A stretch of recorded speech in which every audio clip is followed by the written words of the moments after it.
Hello बच्चों, कैसे हो? आपका स्वागत है त्रिपान स्टडी सेंटर में। आज जो हम करने जा रहे हैं बहुत ही महत्वपूर्ण टॉपिक, जिस पे हम हर एक पहलू पर प्रकाश डालने की कोशिश करेंगे। ये टॉपिक हर एक क्लास के लिए, बच्चों के लिए इम्पोर्टेंट रहेगा। तो चलिए देखते हैं हमारा आज टॉपिक क्या है। आज बात करने जा रहे हैं ग्रामीण अधिवासों के प्रकार को प्रभावित करने वाले कारक। तो ये काफ़ी महत्व रखता है, ग्रामीण अधिवासों के प्रकार को कौन कौन कारक जो है काफ़ी प्रभावित करता है। देखा जाए तो काफ़ी महत्वपूर्ण बात यहाँ पर आई है कि ग्रामीण अधिवासों के प्रकार को प्रभावित करने वाले कारक। तो कहते हैं अगर हम ग्रामीण अधिवासों को प्रभावित करने वाले 3 प्रमुख कारक होते हैं। एक तो होते हैं भौतिक यानी फिजिकल फैक्टर, दूसरा होता है जातीय एवं संस्कृति यानी कल्चरल फैक्टर होते हैं, और तीसरा जो होते हैं ऐतिहासिक मतलब हिस्ट्रिकल फैक्टर जो होते हैं काफ़ी मायने रखते हैं। और इनके बारे में विस्तार पूर्वक जानना काफ़ी महत्वपूर्ण रहेगा और इसके महत्व को भी समझना जरूरी है। चलिए देखते हैं इसमें प्राकृतिक कारक के अंतर्गत जो है क्या पहला पॉइंट आया है।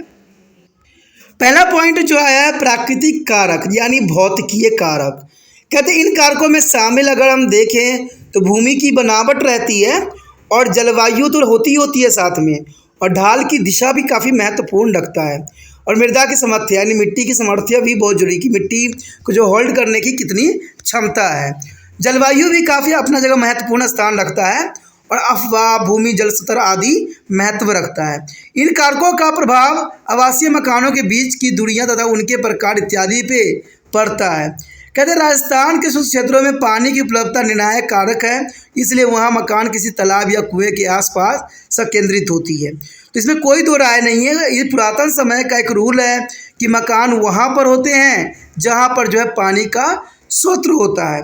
तो ये प्राकृतिक कारक के अंतर्गत भी हो सकता है कि मकान वहीं पे होते हैं जहाँ पर जो है तालाब एवं कुएं संकेंद्रित हो। उसके पश्चात आता है जातीय और सांस्कृतिक कारक। देखिए जातीय और सांस्कृतिक कारक काफ़ी महत्वपूर्ण रखता है। इसमें शामिल अगर हम देखें तो शामिल है जाति समुदाय, ठीक है, जाति और समुदाय, जातीयता, धार्मिक विश्वास इत्यादि। कहते हैं भारत में सामान्य रूप से पाया जाता है कि प्रमुख भूस्वामी जातीय गांव के नाविक क्षेत्र में बसती है, और अन्य सेवा भी प्रदान करने वाली जातियां ग्राम की परिधि में बसती है, और इसका परिणाम जो है सामाजिक पृथकता तथा अधिवासों का छोटी छोटी इकाइयों में टूटना भी सम्मिलित होता है।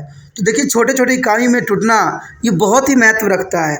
यदि हम ऐतिहासिक बात की तरफ अगर ध्यान दें तो ये बात साफ हो जाता है कि ऐतिहासिक एवं प्रत्याख्यात्मक कारक कौन कौन से हो सकते हैं।